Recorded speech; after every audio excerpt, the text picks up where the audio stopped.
Katribo, welcome back to my channel. Samahan niyo po ako at sabay-sabay natin panoorin yung part 2 ng aming travel sa Batangas. At habang tayo ay bumabiyahe, shoutout sa lahat ng silent viewers, sa lahat ng OFWs, at sa lahat ng mga sumusuporta kay Katribo. Thank you so much for all the love and support. To all the newbies in this channel, kindly give me at least 2 days before I can get back to you. And if you happen to pass by my channel, please consider subscribing and hit that notification bell so you won't miss my upcoming videos. So stay tuned and enjoy watching!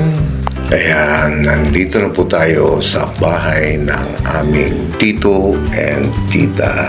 Nagulat ako kasi last time na punta ko rito, hindi pa ganito yung bahay nila. Pero ngayon, no, ayan, ganda na, di ba? Although hindi pa masyadong tapos, maganda na itsura. What more pa kaya? Yan ay tapos na, di ba? Ayan, quick tour lang sa loob kasi maraming tao.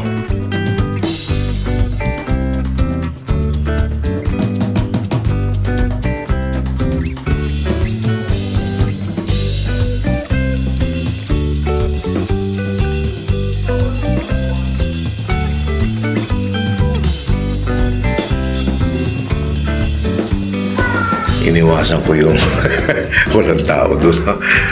Doon ako sa walang tao, kaya dito tayo. Ayan, ito yung baby ng isang pinsan ko. So, nandito tayo sa labas at ako ay natakam sa buko, kaya nilapitan ko siya. Marami siyang bunga actually. Gusto ko sana umakyat. Kaya lang, hindi na kailangan akitin. Kasi napakataas niya, my goodness. Nalula ako sa sobrang taas niya. Ayan, abot kamay lang siya. Ito po yung kaganapan doon sa reception, glimpse of the event. At least may makita kayo kahit kaparaso sa event na purpose ng pagpunta namin dito sa Batangas. Wedding po ng aming pinsan. So, congratulations Joseph and Jessa. Best wishes sa inyong dalawa. Stay in love with each other and keep the love burning. Magpakarami kayo para kumalat ang magaganda at gwapong nilalang sa mundo. Congratulations, pinsan. And Jessa, welcome to the family.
Ayan po si ate ko, yung nasa likod.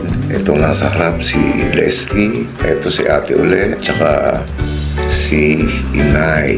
At syempre, meron din kami sariling photoshoot sa likod nga lang ng bahay. Kasi maraming tao sa loob. So, dito lang kami sa likod muna. Ayan ang aming Munting Pictorial.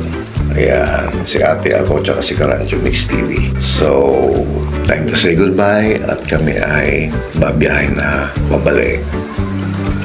Ayan, huling sulyap sa bahay ni Tito at Tita. Ayan, pagbalik namin sigurado, tapos na yan, pinturado na, so lalong gaganda.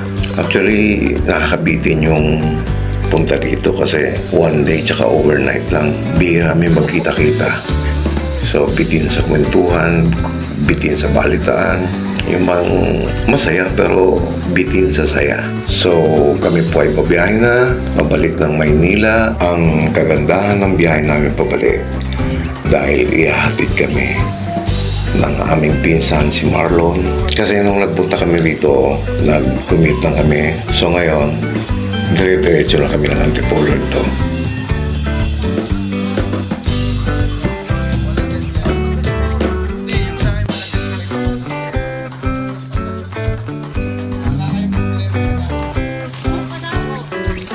Ayos, chicken.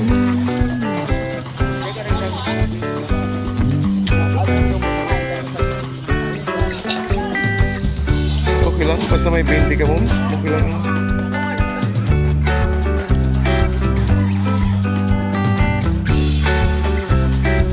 So, ayan po, nasa biyahe na kami. Maraming salamat, Marlon. Bahala ka na sa pagmamuneho. Nakasalali sa iyo ang aming mga buhay. Galingan mo.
Lalo, tutukod yung banya, baka tumakot pa sa ano.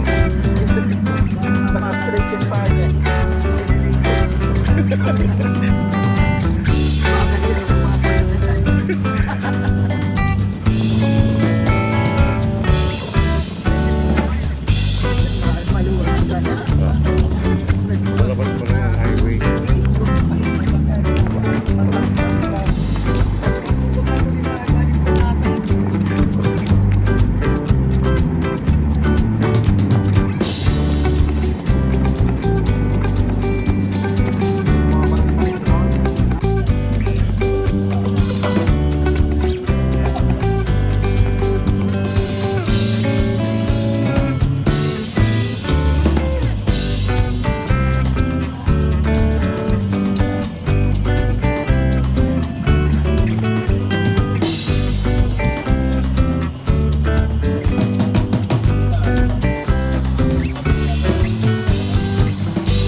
hanggang ngayon, nasa traffic pa rin kami. Anyway, shout out sa aking maganda at very supportive channel members. Ayan po sila. Kindly visit their channels and please do support them. Thank you.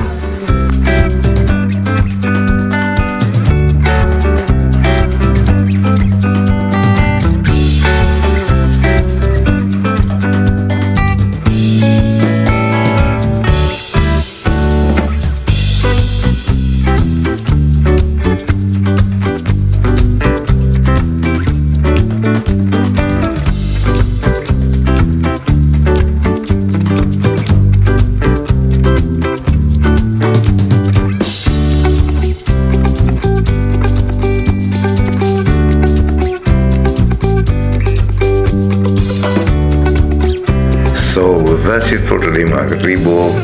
Muli po ang aking taus-puso pasalamat sa inyong patuloy na pagsuporta. Maraming salamat po.